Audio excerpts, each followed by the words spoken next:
1 ampere को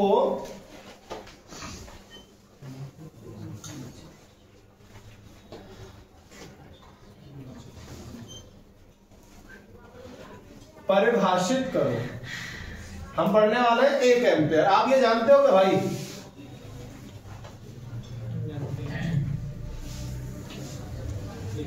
हम जानते हैं कि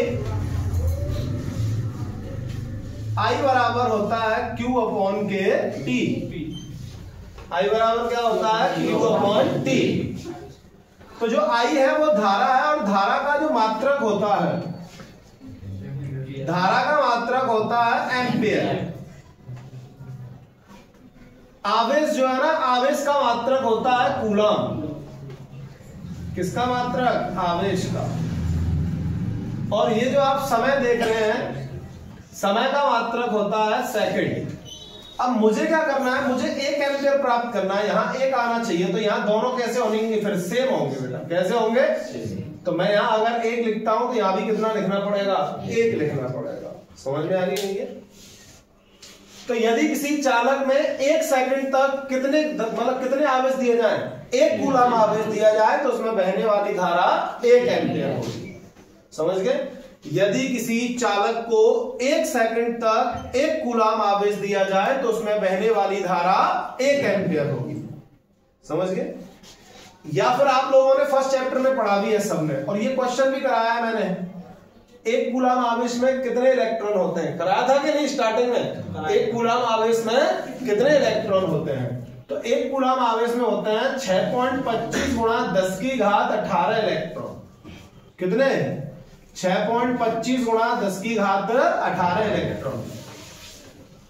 तो 1 एम्पियर बराबर 1 कूलम की जगह 6.25 गुणा 10 की घात 18 इलेक्ट्रॉन बट्टे में 1 सेकंड। बट्टे में क्या है?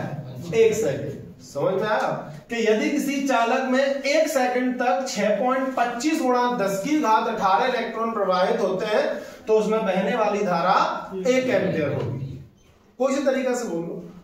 यदि किसी चालक को 1 सेकंड तक 1 कूलम आवेश दिया जाए तो उसमें बहने वाली धारा 1 एम्पियर होगी। या फिर आप ऐसे कह सकते हैं, यदि किसी चालक को 1 सेकंड तक 6.25 गुणा 10 की घात 18 इलेक्ट्रॉन दिए जाएं तो उसमें बहने वाली धारा 1 एम्पियर होगी।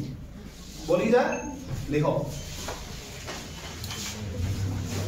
यदि किसी चालक को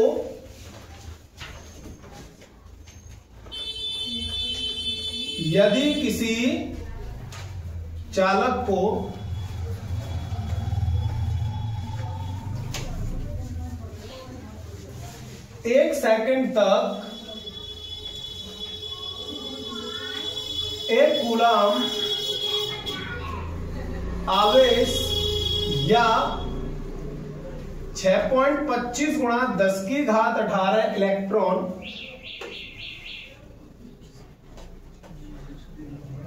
प्रवाहित हो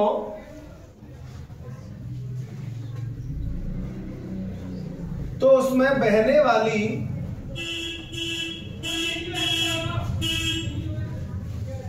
धारा 1 एम्पियर होगी। तो उसमें बहने वाली धारा 1 एम्पियर होगी।